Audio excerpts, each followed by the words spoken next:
An atom we know has three different types of particles. What are these? I'm sure we all know it. Protons, electrons, and neutrons. Now, when we look at the individual masses of protons, electrons, and neutrons, we find out that the mass of an electron is practically negligible as compared to the proton and the neutron.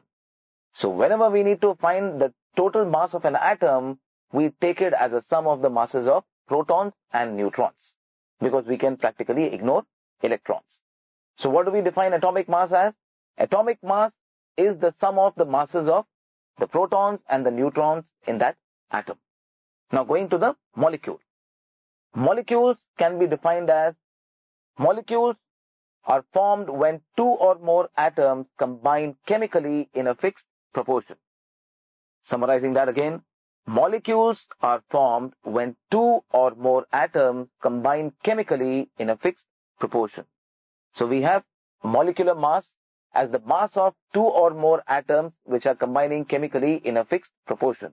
Now this is also referred to as the relative molecular mass. And the units are defined as the atomic mass units. So if you want to figure out, let's say for example, the molecular mass of one molecule of sodium hydroxide, what do we need to do? We need to add the atomic masses of the individual constituent atoms. So how do we do it?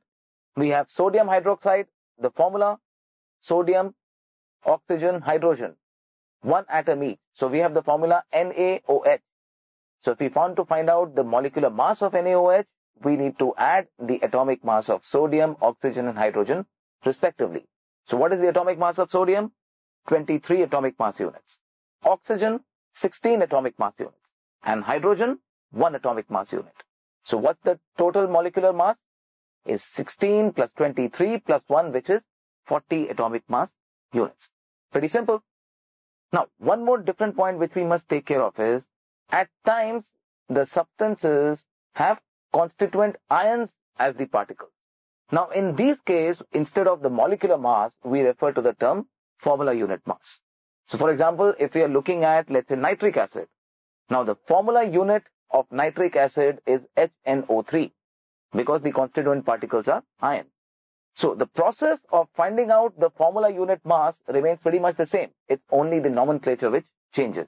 So, if you want to find out the formula unit mass of HNO3, what do? We need to add the individual atomic masses. So, we have H, N, and O3.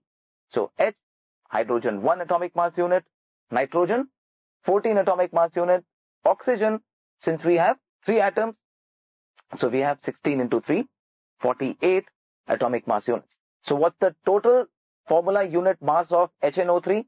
We have oxygen 16 into 3, 48, plus nitrogen 14. So 48 plus 14 is 62, and hydrogen 1. So that makes it 63 atomic mass units. So what do we have as a summary?